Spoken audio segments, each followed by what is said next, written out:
इंसाफ की गवाही देने के लिए खड़े हो जाओ, जज होना जो है ये तो उस गवाही से भी बड़ी बात है, क्योंकि आप फैसला कर रहे हैं। इमरान खान ने साइफर वाले केस में गलती की है या नहीं की मुझे नहीं पता, लेकिन मुझे ये पता है कि इमरान खान को जो उसके कानून के मुताबिक हकूक हैं मुकदमा लड़ने में वो नहीं दिए गए। बिस्मिल्लाहिर्रहमानिर्रहीम। तोशाखाना केस में सज़ा हुई है जिसमें इमरान खान और उनकी अहलिया जो है उनको 14-14 साल कैद की सज़ा सुनाई गई है। और इसके साथ ही जो कल फैसला हुआ था साइफर वाले केस का, उसमें 10 साल इमरान खान साहब को और 10 साल शाह महमूद कुरैशी साहब को सज़ा सुनाई गई थी। इस सारी सज़ा पे और इस सारे प्रोसेस पे जो मेरा पहला तासुर है वो यही है कि बतौर वकील के मैं शर्मिंदगी महसूस कर रहा हूँ। मुझे असल में तरस इसके साथ साथ उन 2 जजेस पे भी आ रहा है जिन्होंने ये फैसले किए, यानी अबुल हसनात साहब ने और उसके साथ मोहम्मद बशीर साहब ने। मैं ये समझता हूँ कि अपने ज़मीर के सामने तो ये शर्मिंदा होंगे ही होंगे, इसके साथ साथ ये अपने बच्चों, अपने बीवियों और अपने हमसायों और रिश्तेदारों के सामने भी शर्मिंदा हों। और रोज़े क़यामत शायद बाकी जुर्म इनके माफ़ हो जाएं, इस जुर्म पे भी अल्लाह ताला जो है वो ज़रूर पूछेगा, क्योंकि अल्लाह का हुक्म है कि इंसाफ की गवाही देने के लिए खड़े हो जाओ। इसके लिए चाहे तुम्हें अपने माँ बाप, अपने बहन भाई, बीवी बच्चों के ख़िलाफ़ गवाही देनी पड़े, अल्लाह जो है वो उसके लिए गवाही दो। तो ये जज होना जो है ये तो उस गवाही से भी बड़ी बात है, क्योंकि आप फैसला कर रहे हैं। जहाँ तक इन दोनों केसेस में जो है क्या इम्कानात हैं आगे, तो ज़ाहिर है अपील की जाएगी दोनों केसेस के ख़िलाफ़, और उस अपील का जो है वो फ़ैसला वो आला अदलिया के जजेस करेंगे। अगर कोई भी जज जिसने कोई 8-10 दिन भी जजी की है उसको ये समझ है कि ये दोनों फैसले देखें, इमरान खान ने तोशाखाना केस में गलती की है कि नहीं की मुझे नहीं पता, इमरान खान ने साइफर वाले केस में गलती की है या नहीं की मुझे नहीं पता, लेकिन मुझे ये पता है कि इमरान खान को जो उसके कानून के मुताबिक हकूक हैं मुकदमा लड़ने में वो नहीं दिए गए। एक होता है जब पूरी जो इस्तग़ासा है इसकी जब हो जाती है शहादत मुकम्मल तौर पे रिकॉर्ड, तो कानून के मुताबिक लाजमी है कि आप जो है वो उसे एक सारे सवाल पूछेंगे कि जनाब आपके ख़िलाफ़ ये केस है, इसमें आप क्या कहते हैं। फिर आप ये कहते हैं कि ये आपके ख़िलाफ़ अगर कहते हैं कि आप बेगुनाह हैं तो ये केस क्यों बनाया गया। फिर आप ये कहते हैं कि फ़लाँ आदमी ने जो गवाह आया था आपके ख़िलाफ़ शहादत दी है, वो क्यों दी है। ये सारी चीज़ें एक्सप्लेन करने का उसको हक़ होता है। इस हक़ के बगैर जो है वो एक दिन मुकदमा अपील में नहीं खड़ा हो सकता। और शायद यही सोच के, क्योंकि हमारे इधर अनफॉर्चुनेटली ये भी एक रिवाज है कि ऐसा फ़ैसला किया जाए इन सियासी केसों में जिसके बाद 6 महीने या साल के बाद वो बंदा जो है वो आराम से अपने घर चला जाए, क्योंकि वो फिर उस वक्त पसंद नापसंद बदल जाती है उन लोगों की जो मैटर करते हैं। तो इस वजह से ये जो फ़ैसले हैं ये दोनों इंतहाई गलत फ़ैसले हैं। मज़लूमों को सज़ा दी गई है। मज़लूम इस वजह से नहीं कि उन्होंने कुछ किया था कि नहीं किया था, मज़लूम इस वजह से कि उनको उनके हकूक़ जो आइन और कानून ने दिए हैं वो पूरे नहीं दिए गए, और किसी बहुत ही जल्दी में कोई काम किया गया है, क्योंकि अब जो इलेक्शनों में 9 दिन रह गए हैं, इन दिनों में ही कुछ और होना होगा जो हमें अभी अंदाज़ा नहीं है, सामने आ जाएगी बात। तो मैं ये समझता हूँ कि ये जो काम किया गया है इससे इमरान खान को तो कोई फ़र्क नहीं पड़ना। मेरा इमरान खान का जो है वो कोई 10-12-15 साल का साबिक़, मैं तो अब सियासत में हूँ नहीं, मेरा सियासत से ना कोई ताल्लुक़ है, ना मैं सियासत से कोई ताल्लुक़ रखना चाहता हूँ, क्योंकि ये नहीं कि सियासत ख़राब चीज़ है या गंदी चीज़ है।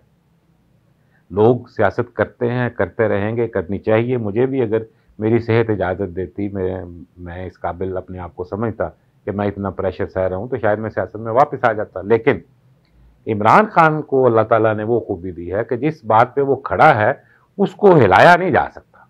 वो आप उसको समझा सकते हैं, लेकिन ये कि उसको इस तरह की सज़ाएं दे के धमका के उसको करेंगे कुछ, और इस सज़ा का अवाम में भी कोई ऐसा तासुर नहीं जाना कि इमरान खान ने कोई गलती की है, कोई ख़राबी हुई है, इसलिए इसको वोट नहीं देना।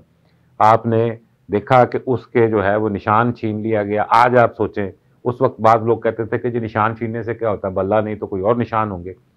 भाई पहले सिर्फ ये था कि आपने घर से निकलना है, वोट डालने जाना है, बल्ला का निशान ढूंढ के वोट को मोहर लगा के घर आ जाना है। اب آپ کو پتہ ہی نہیں کہ یہ جو میرے حلقے میں کھڑا ہے اس کا نشان بکری ہے کہ بینگن ہے کہ کیا ہے جس کو میں ووٹ دینا چاہتا ہوں. تو اس لیے میں یہ سمجھتا ہوں کہ یہ پہلا قدم جو تھا وہ نشان چھیننے والا تھا. اس میں جس نے حصہ ڈالا ہے اگر اس کو کوئی یعنی شرمندگی ہو رہی ہو تو کوئی تعجب کی بات نہیں ہوگی.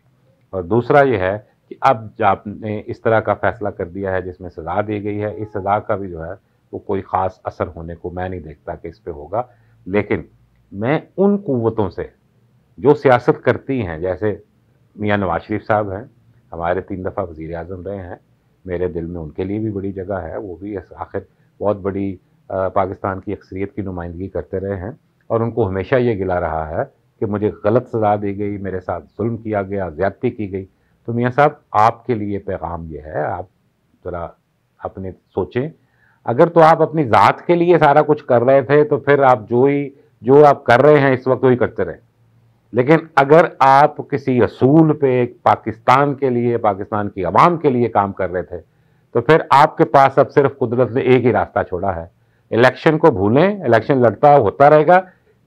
آج ہی بیان دیں اور کل سڑک پہ آ جائیں کہ جی عمران خان کے ساتھ یہ ظلم جو ہو رہا ہے, یہ ظلم پہلے میرے خلاف بھی ہوا ہے, میں اس ظلم کے خلاف ہوں, نہ میں عمران خان کا حامی ہوں نہ مخالف ہوں. یہ اگر آپ کریں گے تو پاکستان میں سیاسی قوتیں مضبوط ہوں گی. اگر آپ یہ ہمت نہیں کریں گے تو پاکستان میں سیاسی قوتیں مزید کمزور ہوں گی, اور پھر اسی طرح کی جو ہے وہ صورتحال رہے گی بے یقینی کی جیسی اب ہے. دنیا نے تجربات سے یہ ثابت کر دیا ہے کہ حکومت کی سٹیبلٹی, حکومت کی سالمیت, پریڈکٹیبلٹی کہ یہ 5 سال بعد یہ حکومت یہی ہوگی, کوئی آئے گی, کیا ہوگا, الیکشن ہوں گے نہیں ہوں گے, جب تک یہ پریڈکٹیبلٹی نہ ہو, سٹیبلٹی نہ ہو, کوئی اس ملک میں انویسٹمنٹ نہیں کرے گا. کیونکہ دنیا کے کسی ملک میں سٹیبلٹی کی غیر موجودگی میں کبھی کسی نے جو ہے وہ انویسٹمنٹ نہیں کی.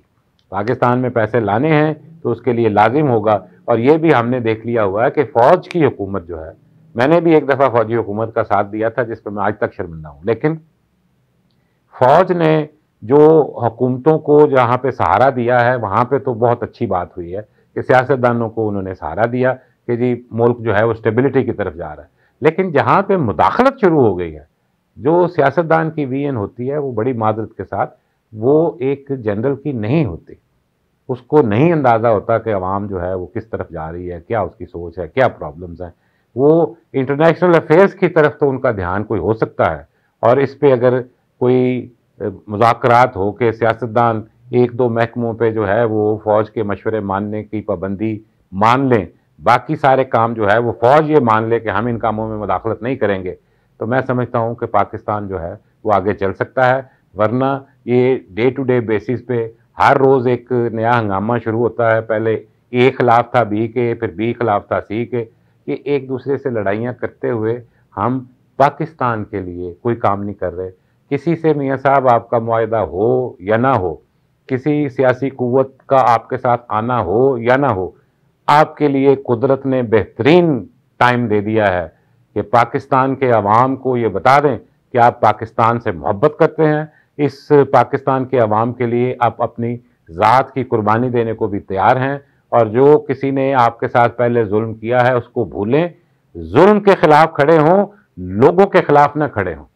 تو یہ اگر آپ اس پہ عمل کریں گے تو میں انشاءاللہ تعالیٰ آپ کو گارنٹی کرتا ہوں کہ کوئی غیر سیاسی قوت جو ہے وہ آپ سب سے مذاکرات کیے بغیر جو ہے وہ اس ملک کو نہیں چلا سکے گی. جب یہ سارے مل کے حکومت اکٹھے کریں گے, تھوڑے عرصے کے لیے سیاسی قوتیں بھی فوج کی جو ہے وہ بات مانیں گی, تو اس کے, اور وہ بھی صرف 1-2 محکموں میں, اس کے علاوہ نہیں, باقی آپ خود کریں گے اور فوج آپ کی بات مانے گی, تو میں سمجھتا ہوں کہ پاکستان ترقی کر سکتا ہے.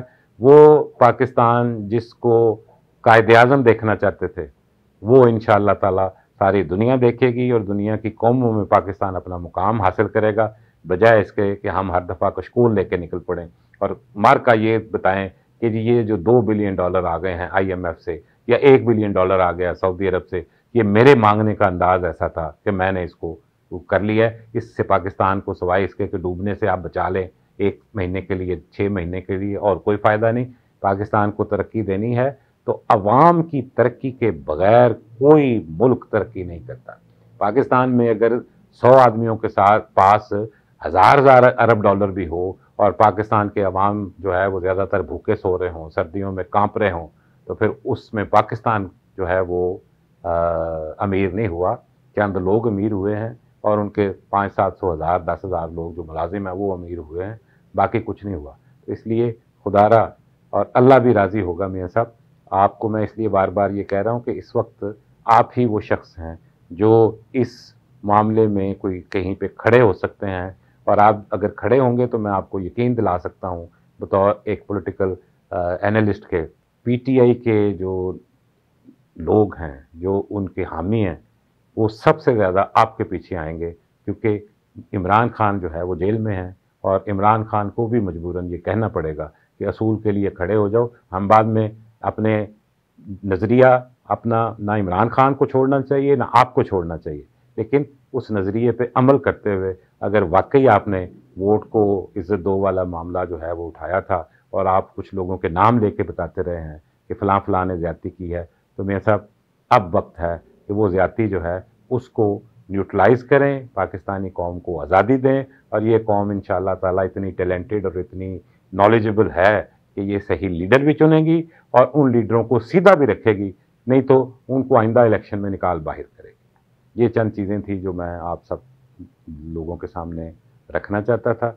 बाकी यही दुआ है कि अल्लाह हर एक को जो है वो हिफ्ज़ व मान में रखे और पाकिस्तान, इसके तमाम महकमों की इज़्ज़त जो है वो दोबारा बहाल हो और लोग उनसे उसी तरह मोहब्बत करें जिस तरह की मोहब्बत उनका हक़ है। बहुत शुक्रिया। अस्सलाम वालेकुम।